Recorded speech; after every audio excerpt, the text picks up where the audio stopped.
Yes.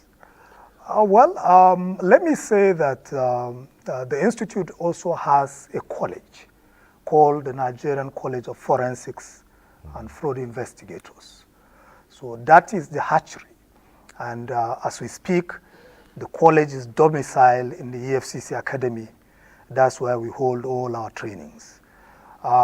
So far, since you have mentioned the public sector, we have intervened in training of the police, the EFCC, the ICPC in building their capacity for 21st century law enforcement challenges. And then, of course, senior public officers, especially within the office of the Auditor General of the Federation and Accountant General of the Federation, we have also done so much of capacity building for them. So that is ongoing, because that's basically our first strategy.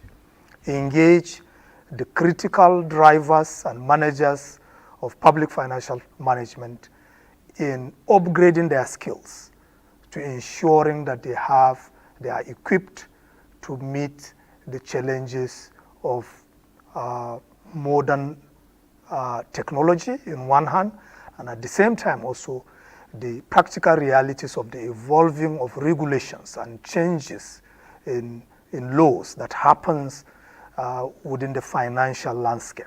So all this put together, that's our first leg of intervention. The second leg of intervention for the public sector, which we are about to start, is to engage the legislative arm of government to position them, prepare them very well for their oversight functions, especially when it comes to investigative activities. For example, we have written to the National Assembly. I understand that very soon we'll have the opportunity to see the President of the Senate. But before then, we've written to the National Assembly that in appreciation for passing our charter, the Institute will offer free services to support every committee of the National Assembly that is instituted for investigations. This is not to undermine their constitutional role for constituting investigative committees. We will provide back-end analytics for them that will guide them. So that is what we plan to do for them. And for the judiciary, we also have that challenge because forensics is novel. And like I said, it cut across 127 body of knowledge.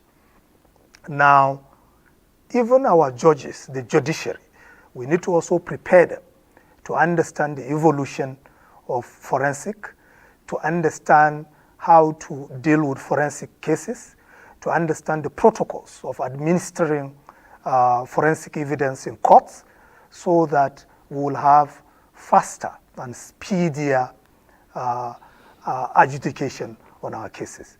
So actually it's humongous what we are doing in the public sector. So when you look at the large-scale financial misdemeanors we see in the country today, what does that tell you? It's actually dreadful and frightening.